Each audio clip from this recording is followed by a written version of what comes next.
Oh, hey Grant. I was on the message board yesterday and noticed Crawford signed with the Red Sox. That's a pretty crazy lineup they're going to have, don't you think?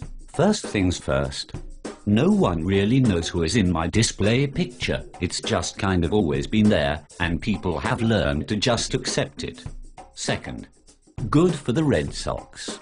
They now have a player who will put together 2 above-average seasons in which he will steal 30 bases to make it seem like he's good, and the Red Sox fans like Kalish fan will blow their collective loads.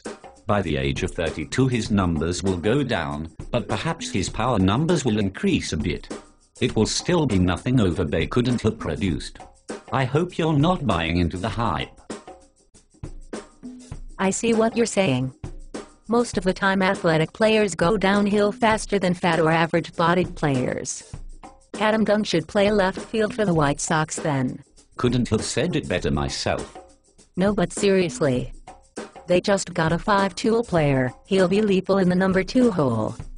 Sure, his on-base percentage is only .340, but he brings so much more to the table than that. I think you've just exposed yourself as someone who uses wins to determine how good a pitcher is.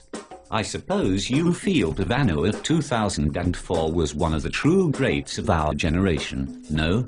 The Sox just paid $142 million for 8 seasons of an above-average player. Marlon Byrd produces essentially the same results and was on a team that went to the World Series with a payroll not even half of the Red Sox. It's hard to argue with that. Well, I am superior. But what if Crawford would have signed with the Angels instead? Don't be ridiculous. It would have been one of the all-time great signings. The Angels would have been a force in the American League West. Who the hell is stopping Crawford in the West? I'm getting horny thinking about it. He would have pounded the Red Sox and Yankees after posting career highs in major offensive categories. This also shows a change in his swing. I think you're biased. I think you're a bitch. How dare you? I will now call on East Coast to slap the shit out of you. Oh no, not East.